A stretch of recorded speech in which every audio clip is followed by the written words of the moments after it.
Rënja e temperaturave deri në -6 gradë javën që lan pas ka shkaktuar dëmtime të mëdha në shumë pemë, thuajse 100%. Më të prekura janë qershit dhe vishnjët, pasi ato tashmë kishin lulëzuar në kohën kur ndodhi ulja e temperaturave.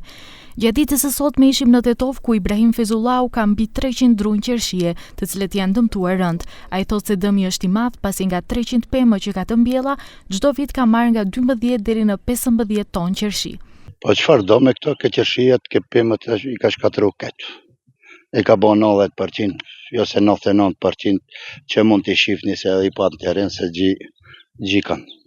Edhe këto, unë kom marrë këto 13 ton, 12 deri në 15 ton, vjetë e tjera. Vjetë breshni i prishi këtë, si vjetë prap ngricat i prishën këtë, anë ne mo nuk kina kapacitet që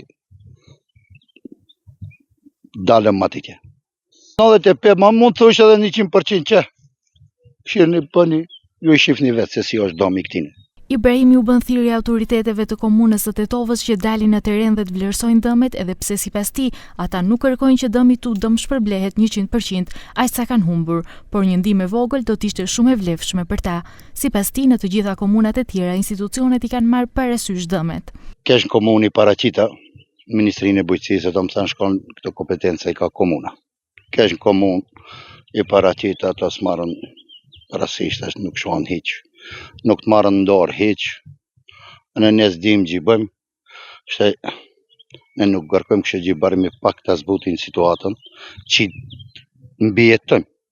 Se nuk duam, ne e dim se ajo s'mund t'i paguajë të gjitha, po për mbijetu ta zbute pak situatën. Çfarë të kërkojmë pi komunës? Ndani ndihmë, ndani 300 druna.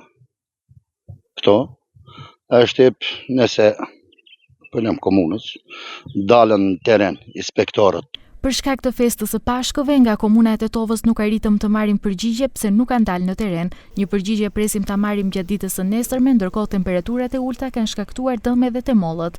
Në rajonin e Prespës është shpallur gjendje e jashtëzakonshme dhe komuna ka krijuar një komision për vlerësimin e dëmeve. Në raste të tilla, kompensimi me vendim të qeverisë mbulohet nga të paktën 10 deri në maksimum 30% të shumës së dëmit vlerësuar.